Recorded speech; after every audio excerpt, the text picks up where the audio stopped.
I want to introduce today Josh Donay. He is the Public Information Officer at TxDOT. And, you know, I met Josh when there was a sudden I-35 closure just north of downtown, right? It was when 35 was routing over to 281, connecting to it. And he put out this press release in the afternoon, and as you can imagine, closing down 35 right before rush hour would be problematic. Yeah. And the press release was fantastic, and I decided to reach out to Josh to talk a little bit with him about the voice that he adopted and why he kind of talked that way, and that's why I wanted to invite Josh here today. So, you know, I'm so thankful that you came and that you did the interview with me, and now that you're here. So we're going to just go ahead and get started. And the first big question is, how do you deliver bad news? Because you are in construction, and there is a lot of bad news to deliver. I live in bad news. I usually try to tell people to look for the bright spot. You know, 1604 in San Antonio is an area that's been under construction for a while, right? And everyone likes to complain about it. Heck, I still get calls all the time today. You know, yesterday I got two people calling me. Why was this closed? Why was this ramp closed? I'm like, look, man, this freaking project is done 2 months early. You know, what do you want from me? You know, we're done 2 months early. We got rained like crazy for 2 weeks. So, you know, look at the bright side on this. Just be patient for a week and we'll be good. So a lot of times when it comes to looking for bad news and try to deliver bad news, I try to do well, let's look at the bright side tactic, but sometimes there really isn't a bright side. So it's just sucky news. And you were saying there's a difference depending if you have a lot of notice, like a big project on how to deliver that news versus a short notice, like this kind of came up about 2 o'clock. Yeah. So if I've got 2 weeks, I can put it out, be pretty straightforward, say this is what's going to happen, just plan for it, and folks plan for it. You know, I'll use a traditional news release, send that out to media, then I know I'm going to get hits on the TV, going to get hits on newspaper, going to get hits on radio for about a week leading up to an event like that. You know, and I can blog it, I can use social media, you know, I can use those traditional routes. If it's something that's sudden, and for this instance, what happened was we're repaving that road, we're just resurfacing it, and the process of that is you skin the road down about 2 inches, and then you lay new asphalt over top, right, and just removes all the bad asphalt and replaces it with good stuff. Well, as we were going through this, we milled that down 2 inches, and it left a lip. They weren't able to get in and refill it. Anyway, so we'd milled that down, and there was a 2-inch lip, and we had determined that, you know, there was an issue. We had people call in, say, hey, this is a problem, so we were going to go in and try to fix it. Problem is we didn't, you know, figure, you know, the way to fix it, and nobody was available to it until about 3:30 or 4 in the afternoon. When you're talking about shutting down lanes of I-35 north, you know, south, or right there in downtown San Antonio, northbound coming out of downtown headed to the northeast side. I mean, rush hour, that's a horrible scenario. I remember when the engineer walked in and said, hey, we got to talk. And I'm like, oh no. So you want me to do what? Whose cell phone number am I handing out? Right. I mean, that's my question. Whose cell phone number? Because it ain't going to be mine, you know? And in this release, you kind of took a classic approach that you were discussing about making it us versus the problem, because it's so easy for it to be us versus them, right? Where the people are going to come in and be mad at you, right? Yeah, especially I think in Texas. I mean, it's really kind of interesting. I work for the government, so I have to understand the political climate, right? And in Texas, it's big bad government. We hate you. You know, you think you know better, and so, you know, no, we're your boss. You know, kind of a thing. I have, you know, I don't know how many. I have 2 million bosses right here in San Antonio alone. I mean, talk about the all-time not work for yourself situation, right? So, you know, we have to understand that and recognize that, and I think that's the same for any company. I mean, really, when you think about it, even here at Rackspace, you have your boss, right, your supervisor, but the reality is your customer is your boss as well. You know, and so you have, in effect, millions of bosses, you know, wherever you work. So you just need to realize that and understand that you work for those people. Their money pays your salary. So you need to find a way to get on their team. In this instance, I sat down and thought, is this going to be a traditional news release? How do I get the word out? And I thought, you know what? If it was me, I'd be pissed. Mm-hmm. And I know the questions that people are going to be asking me, because people ask me those kinds of questions anyway. What are you doing shutting this down? I mean, you can just read our tweet stream to kind of look at how people are when they talk to us. What moron did this? How dumb is TxDOT? Like how idiotic, did you get your degree from a Cracker Jack box? I mean, you name it, they say it to us. People are really, really mean to us, so I just kind of figured, let's talk as if it was you and me. So instead of doing an actual article, post, whatever, I sat down and did a Q&A where it was an imaginary Q&A conversation where it was hey, this is what we're going to do. Person, wait, what? Translate that. What does this mean for me? I started out kind of in engineering speak and said, okay, well, let's break it down. And then TxDOT, you're a moron. Why would you do that? And like, okay, well, let's talk this through. I mean, it was totally G-rated, totally kid-friendly, So, it wasn't as bad as people normally give it to us. But as you told me, it doesn't take a very active imagination to fill in the vulgarities that people kind of throw your way, right? That's correct. It was pretty accurate. But it was interesting. My goal is, like I said, when I walk into this meeting, I'm thinking, whose cell phone am I going to give out? Right? Because I don't want to be dealing with this. This is not my fault, but my job is to deal with the problems and try to smooth it over. Right. So you wrote this post, and you talk like people talked. You kind of imagine that conversation, and I know you really wanted people to understand that you guys actually thought it out. Yeah. That's kind of that banner back and forth. Yes. Like, well, did you think of this? Yeah, we thought of that. Well, did you think of this? And so you wrote the post in a very non-traditional voice for what I considered government communications. What was the goal that you wanted to derive from this post, and did you end up meeting it? So personally, my goal is no phone calls. I got no time for that. I got 12 counties to worry about. I'm one guy. I don't want to deal with phone calls. So that was my personal goal. Organizationally, I like people to know that we think about things and that we think things through and that we look and we say, yeah, we really are considering what your commute's going to be like when we make some decision. So that was the goal of the post. And you said you wanted no angry phone calls, no messages, no bad tweets, no bad emails. And when you came into the office the next morning after the post, what happened? Nothing. I got retweeted like crazy. The post was read more than anything else. So just an idea, and I know the traffic isn't huge, with some of the stuff that you guys deal with here, but my volume on my blog on a monthly basis is somewhere in the neighborhood of 10 to 12,000 hits, right? For this blog post, I'll get 200-300 hits a day typically. On a slow day, on a good day, if I see 500-600 hits on a day, I say great day. Yeah. This one had 3,000 hits in a 2.5-hour period. So for me, huge traffic, and not a single angry tweet. In fact, everything that we got was, well, thanks TxDOT. Yeah. And I'm like, wait, we shut down Highway 30, I-35, middle of rush hour, downtown. And you're saying thank you. Right. I had posted the article to Reddit. Yeah. And I was shocked because Reddit, as you know, is one of those communities where the negative really comes out. And if you go back and read all the comments on the Reddit thread, it's fascinating. Everyone, oh, this is the greatest press release ever. I can't believe that they did. This is so cool. I wish all government organizations talked to us this way. Yeah. And you say you only had 3,000 hits, 10x your normal day. But I also got to believe that the reach was wider than the people who actually read the post. Because if I read it, I was telling, hey, Andy, be careful, don't go to I-35. So that reach had to extend far beyond that 3,000. Yeah, it's really tough to quantify. That's one of the difficulties with digital media is you can only quantify the clicks, right? But you have to assume that your reach is much further than that. Word of mouth is still the most powerful marketing tool that we have.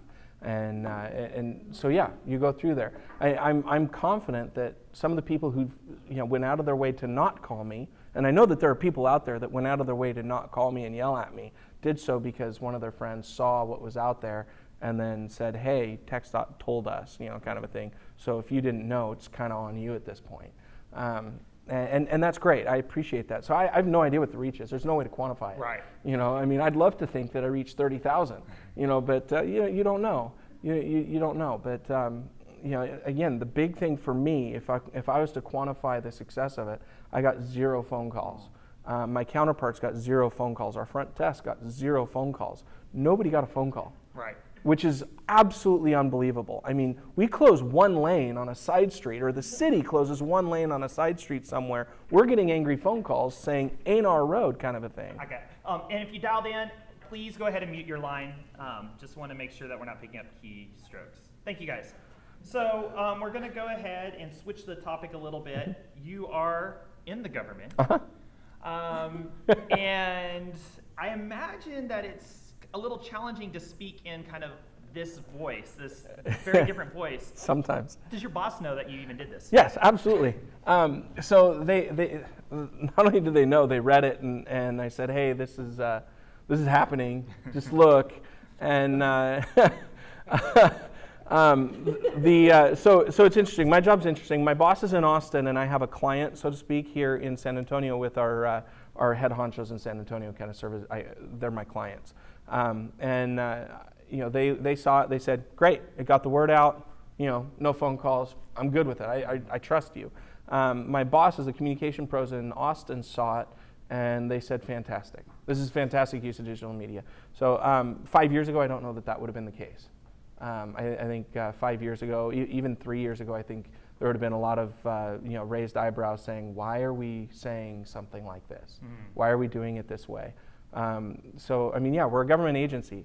We are stodgy. I mean, it just is what it is. We build roads. It is one of the most boring departments that you can possibly think of. We're also, I think, the largest or the second largest state agency in Texas. There's 18 to 20,000 employees with the Texas Department of Transportation. We're a huge agency, and that doesn't even factor in the thousands of contractors that work on our behalf. We're huge.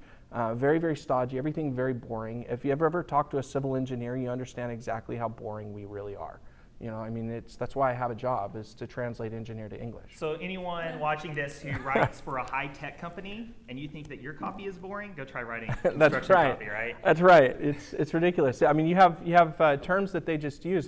Ramp 9. Well, where's Ramp 9? Somebody tell me where Ramp 9 is. Well, it's the one over. Give me a stinking cross street. It's ridiculous how they talk. So, but even internally, when we're talking about government and everything, we just instituted, instead of a memo, it's now called a white paper. I don't know why we changed the name of that. We're a government agency, so we have to have white papers, I guess. It's really stiff. And to be able to do something like this, and for us to have the communications folks that are above me to look at it and say, hey, we're good with this. That's great. That's awesome for me. Now, with the changes to more digital media, digital marketing, how has that changed your job? I think you've talked a little bit about it. It's made you less stodgy, but just from a tactical point of view, how has that changed your job today? Yeah. And how do you anticipate that's going to change your job moving on? So we still operate under a lot of traditional public relations strategies. We use the regular news release. Here within the last year, we changed the format of our traditional news release, so we favor sending an electronic one that includes links to Twitter, Facebook, YouTube, whatever we can do to try to get out in the digital world. We like to have everything online now, where 5 years ago we had nothing online. 5 years ago, I couldn't touch our website, at all. It was not allowed. 5 years ago, the idea of me doing a blog at all would have gotten me laughed out of a job. To be honest, when I started the blog 3 years ago, I kind of snuck it in and just did it. I had asked permission. There was a gal that was serving as a social media coordinator, and I put in a request that this is what I want to do and why, and she passed it up the line, and it never came back. Like, nobody ever gave me a response, and it was really frustrating. I was like, guys, I'm doing an old school newsletter. Like, I'm sorry, it is not 1972 anymore. We need to get with it. Blogs are 1999, 2002. We are 15 years behind the curve here. Let's get after it. And she finally just said, we were on the phone together, and I said, have you heard anything? She said, no. I'm the social media coordinator. I say just go for it. And if anybody gets mad, just blame it on me. And then before anybody up the chain really realized it, I was getting 4,000 or 5,000 hits a month at that point. Getting your message out. Yeah, getting a message out, and they saw, the whole blog, when I started it, all it was intended to do was say, this is why that bulldozer is there. This is what we're pushing here. This is what that's going to look like. It wasn't to answer questions like this, but over time, we've evolved to talking about potholes. When we get potholes, everyone calls us and yells at us. Well, why didn't you fix it? Because it freaking rained and that pothole just came in yesterday. We just found out about it. We don't have sensors built into the roads to tell us where these problems are. It isn't computer code, right? And that cracked me up too when we were talking. You said that, look, I drive on the same roads. Yeah. So you actually face the same problems that your consumers, yes. your customers face, and I think that's interesting. Also, I know that Laura Madrid, who's in here, your Twitter is one of her favorite follows, which I think is kind of interesting because a TxDOT, like she's a really clever and smart person, and she favors your Twitter and started Thank following you. you as well. I've actually wrote in questions before. Have I answered? Yeah. Woohoo. At TxDOT San Antonio. I told her, like, have you read this blog? I'm like, yes, I've read the blog. I go there all the time, and I'm like, why is there a stop sign here? Well, thank you. Now, my last question before we Yeah, open it up is go going for to be, what's in the future? Where are you guys going to go next with some of your comms efforts? Sure. Where are you going to be that you're not at today?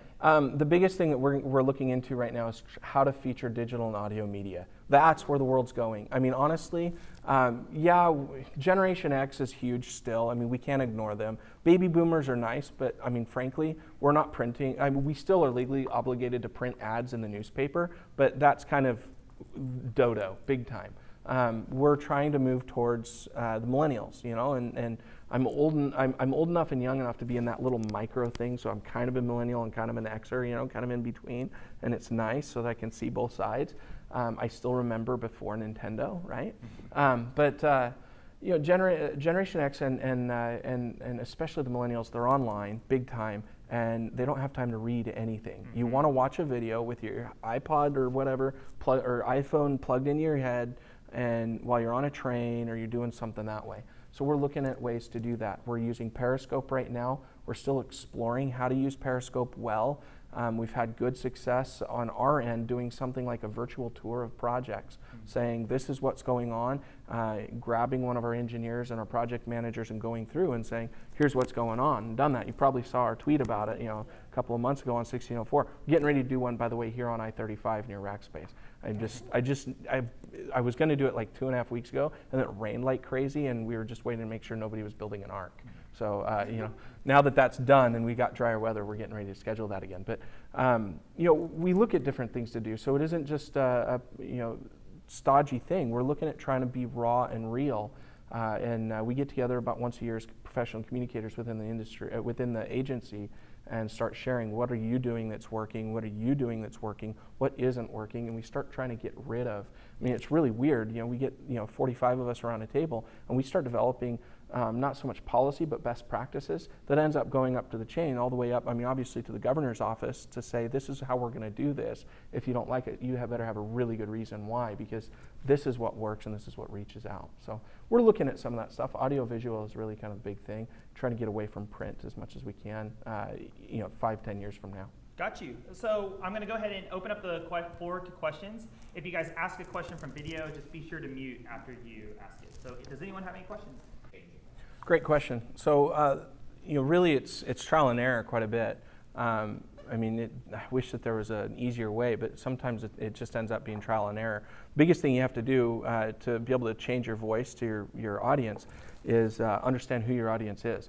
I speak at a lot of different groups, and every time I go somewhere, I have to know at least a little bit about who I'm talking to. Next week, I have a Republicans group that I'm going to go in and talk to, and I'm like, I'm not wearing any blue, man. Just simple stuff. It's subtle stuff sometimes, that you can do.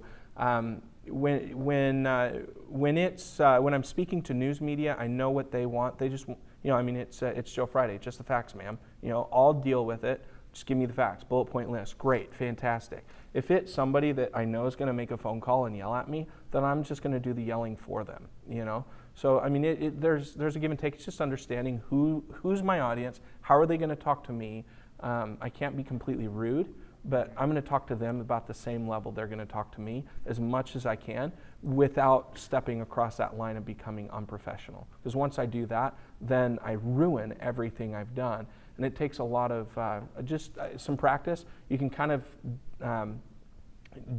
bounce ideas back and forth, A lot of times if you're writing something before you publish it, maybe have a second or third set of eyes look at it, and if an eyebrow raises, then okay, what are you looking at? What can I switch? Kind of a thing. But I mean, it really just, becomes a matter of doing stuff. Anytime you're in professional communication, I love getting around communicators, because communicators are jacks of all trades. We know just enough about just about everything to get ourselves into trouble, right? So if we're around folks that know and love sports, then you can talk sports with them, right? You're in San Antonio, you have to know enough about the Spurs to talk Spurs with somebody, right? If you're in Dallas, you have to be able to talk Mavs. I mean, really, all I know about the Spurs are the big three. I'm not from San Antonio. I don't even like basketball, but I can talk about the Spurs.